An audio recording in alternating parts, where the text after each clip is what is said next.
Well, hello again, everybody. Now today we are getting back into the old GMC. We have a few more things to do. So what all do we need to address today? Of course, we have 3 flat tires, and we've got to put tires on or get these to hold air. So we'll have to address that. We have our temporary fuel system hooked up. Well, it's unhooked for now, but it's ready just to be plugged back in and used. We're going to get it out of here and back to where my driveway is, or we need to check out our brakes and see. Now, so far the brakes work, but the pedal does feel it's spongy. I don't know how much brake that we're actually getting. Oh, the chamber for the back brakes is completely empty, so you know that's always a good thing.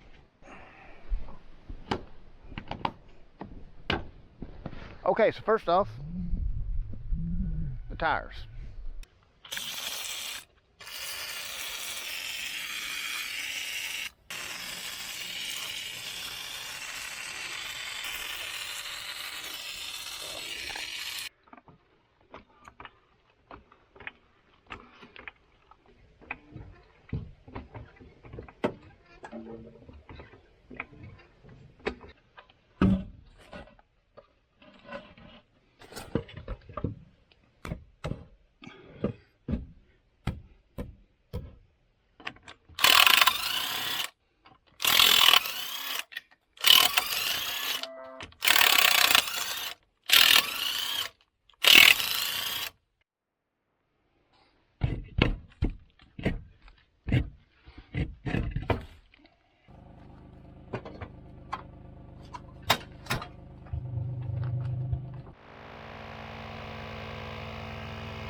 Okay, so far it's leaking all the way around on the bead.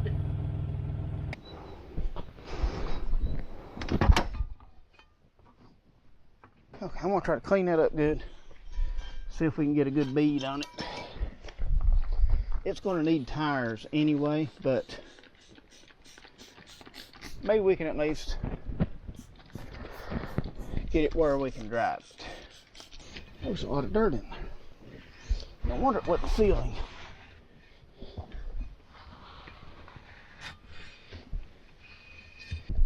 little grease here I'm going to put around it. The grease will help it seal. See, that's really kind of needs a rim. Oh, that's not that bad. So I don't have any real good tires. Not much better than what these are.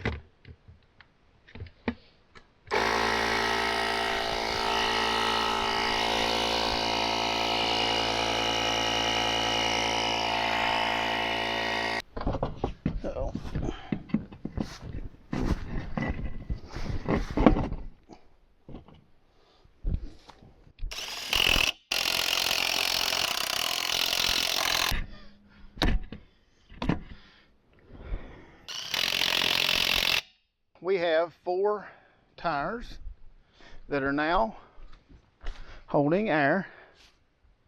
Oh, probably need to move that. But they all seem to be holding air. So I think we may be ready. Now I topped up the master cylinder. Now I don't know if we're going to have back brakes or not, but the front brakes felt like they were okay. So we're going to hope for that.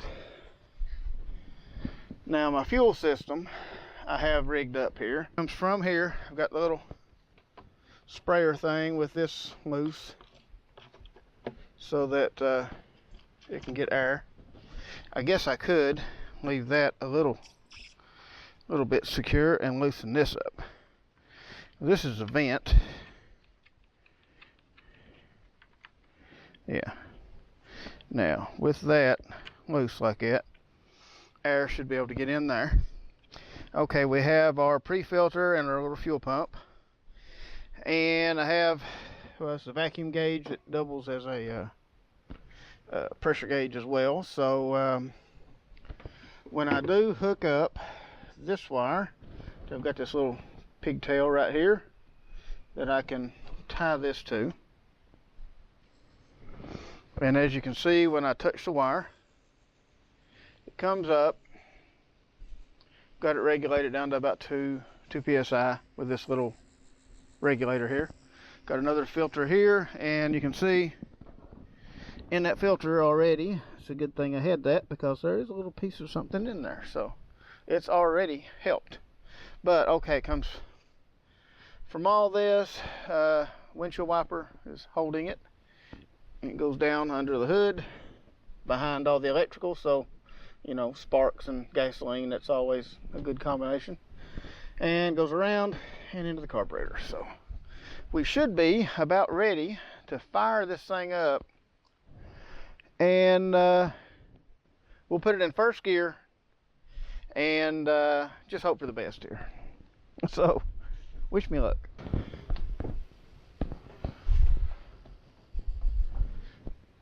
Cross your fingers.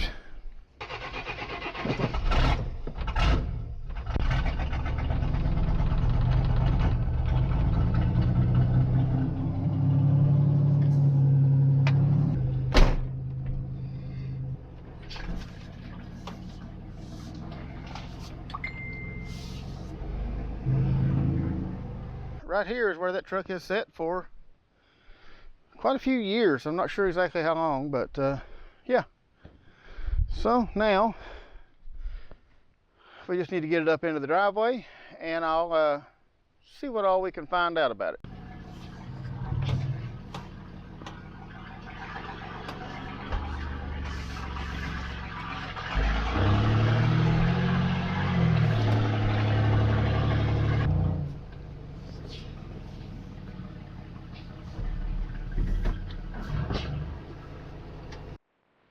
All right, so here it is. We have the GMC in the driveway, and seems to run okay. I think it may be flooding a little. I may still have to tinker with that carburetor a little bit. But now I've crawled underneath of it. I was looking for our brake leak because, you know, I filled up the master cylinder right here. And you can see it's gone again. So yeah, we have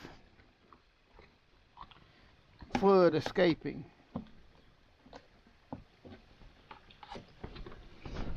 So I have found that, and I found a few more things. So let me take you under the truck and we'll look at that. So here we are under the truck. And yeah, there's stuff dripping out. That's water.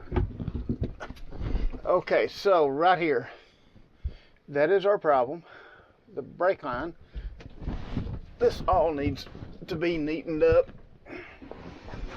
Okay, there's several problems I found with this truck that we're going to have to address. I'm going to have to see if my son even wants to address all of them. He may just want to take this engine and use it somewhere else. But right here is where the brake line is leaking at. Yeah, you can see how it... Right there is the brake line that is suspect. Yeah, so that's why we don't have any back brakes. And then when you get to looking at this old rear end and this brake line, well, that light, this is the original brake line right here. Okay, and I was on my way over here looking at this original brake line, and I got here. And y'all probably already noticed something that's missing here. This U-bolt is supposed to go over these springs. You can see the top of it right there, probably, maybe. I think you can, right here. There's a top of that. And if you look right here, there is a broken leaf. This top leaf in this stack is broke. So this U-bolt is all that's holding that down. So yeah, it needs a leaf spring on this side apparently. Yeah. Spring hangers, no, that looks good. I bolted those on. This is where I had replaced the frame. But yeah, I did not do this frame very good, so we're going to need to address this frame. And where we're going to need to address it is right over there. You can see it has already turned the fuel tank loose. And yeah, we have a small hole in the frame over there. I don't know if we're going to try to fix this up. Now, y'all know, if you've watched my channel for long enough, you know I can fix that. I can put this truck back on the road, fix the frame, and it'll be good as new. My Silverado was junk when I first got it, so yeah. But, see, I've got to ask Aaron what all he wants to do with it. Because if he doesn't want to put any money into it or anything, or fix it up, and he wants to, he had talked about using the engine in something else. So we're just going to mainly take care of the engine right now. You can see it's all strapped up. That had came out. I remember it now. That had came out. That's one of the reasons it was parked. Yeah. But see, I did not know about this leaf spring, so we're going to have to do something with that before we start driving it on the road. Might be able to drive it up and down, you know, our little road or something, but that would not be safe out on the highway, I don't think. So yeah, we may go tinker on the engine a little, but this part, I'm going to have to find out what Aaron wants to do. I'm going to change the oil twice in it, so I'm going to change it, and then I'm going to change it again. So let's just see what comes out of this thing. I tried to get most of the water out. Let's see if it's a milkshake.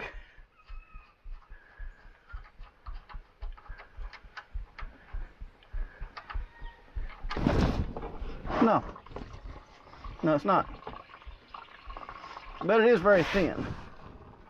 Now, it has been running, so that probably has helped it. We'll let that drain real good, and we'll put some more oil in it. We'll just put it that way, just more oil. Because we're going to be doing multiple oil changes in this, on this vehicle, this is oil that came out of the Centurion. And I drained it into a clean bucket. Cleaned the bucket first, made sure it was clean, and made sure that I didn't get anything down in it. So it's clean oil.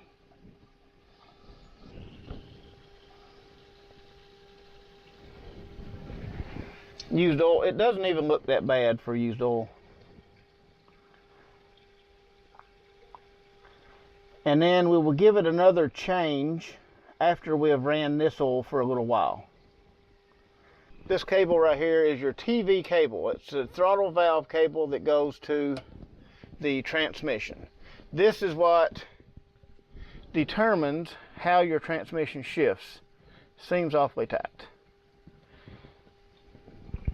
It has a button to push in right back here.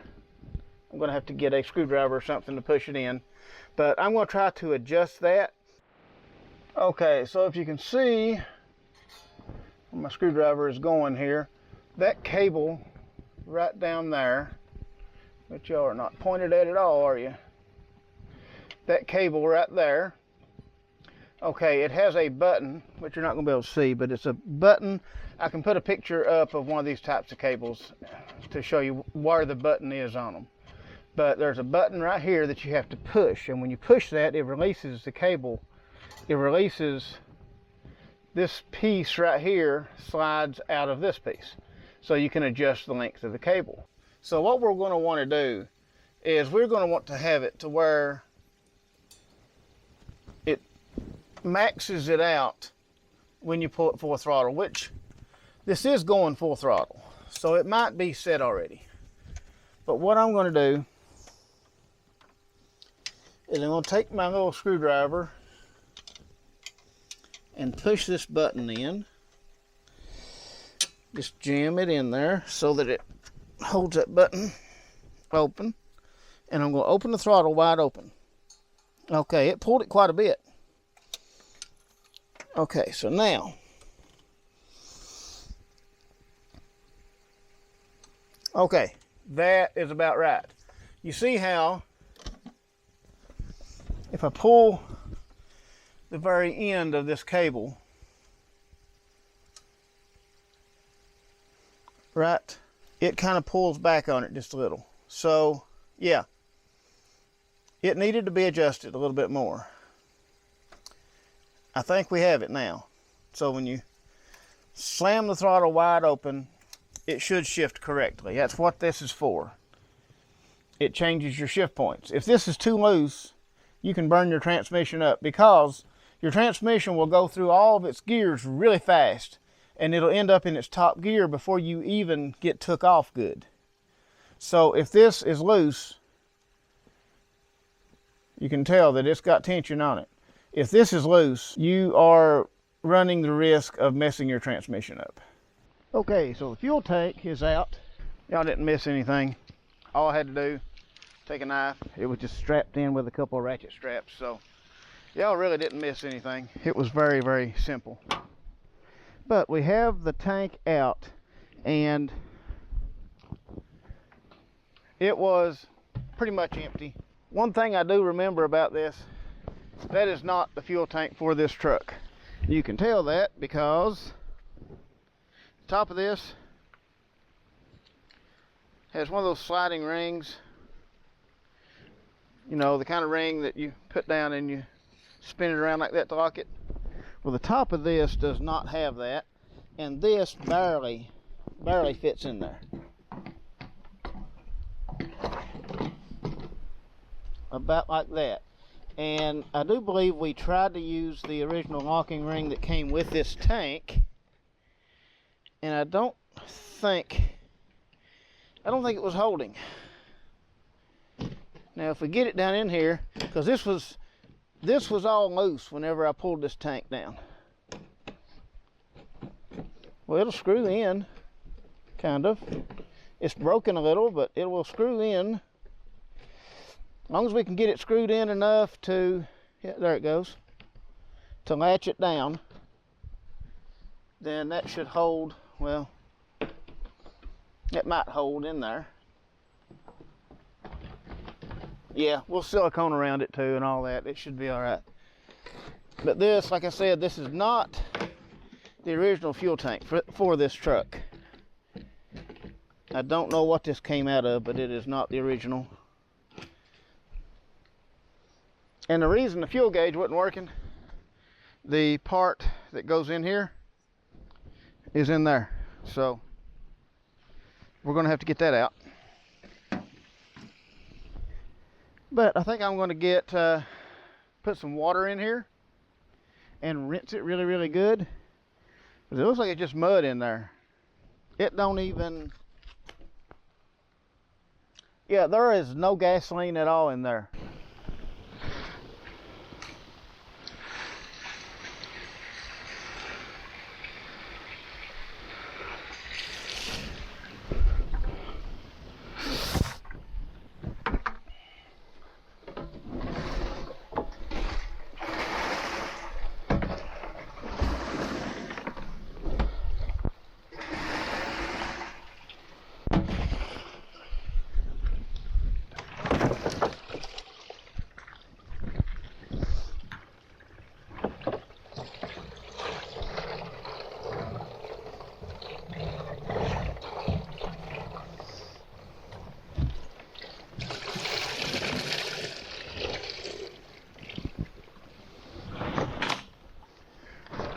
Better.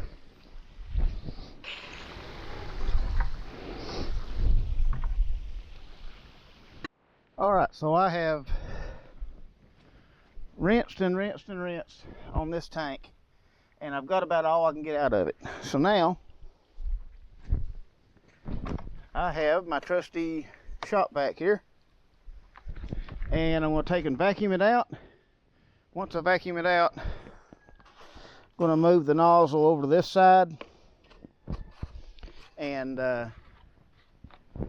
that's the unvacuum part, and make it blow into it, and I'm going to blow air through it for a while to dry it out. That might work, I don't know.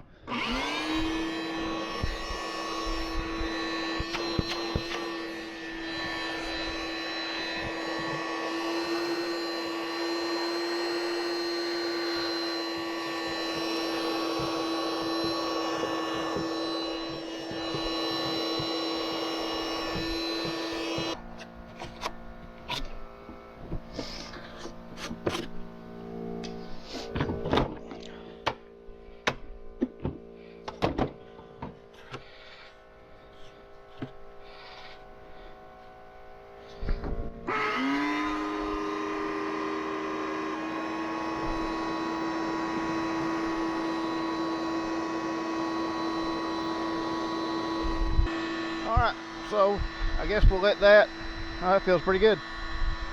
We'll let that blow for a little while and we'll come back. Alright, so I do believe our tank, there's a small amount of moisture still left in it, but we're never going to get all of it out, every bit of it. I'm going to hit it one more time with the vacuum, sucking it out of there, and call it good, because we got a few drops right there. But okay, here's what I have rigged up for our fuel pump. Of course, our regular fuel pump was all the way down here, and it had a metal pipe that went down, but we need the pre-filter on this one, and it needs to be off of the bottom just a little. And you can see I actually fixed the level indicator too, but you can see I cut a angle on it here and bent this part up to kind of help hold it from moving around too much. That way it's up off of the bottom a little, so if there is any water, it's not going to pick it up. This should kind of work, I think. So up here I just cut the wires, made them a lot shorter, and plugged them in here. It should be about ready to go in. Still have the original plug and all that we're gonna try to make work. So let me get that kind of plugged in. I may set it outside of the tank to make sure I hear it run, and then we'll try putting it back in the tank. Okay, so I was going to show you what I got going here so far. Fuel pump is hooked up. I ended up having to run a ground. I just screwed it into the frame down in here, and fuel pump works. Now I have a little problem. I don't know if you can see on the face of my watch, little raindrops appearing. So yeah, it's so it's starting to rain.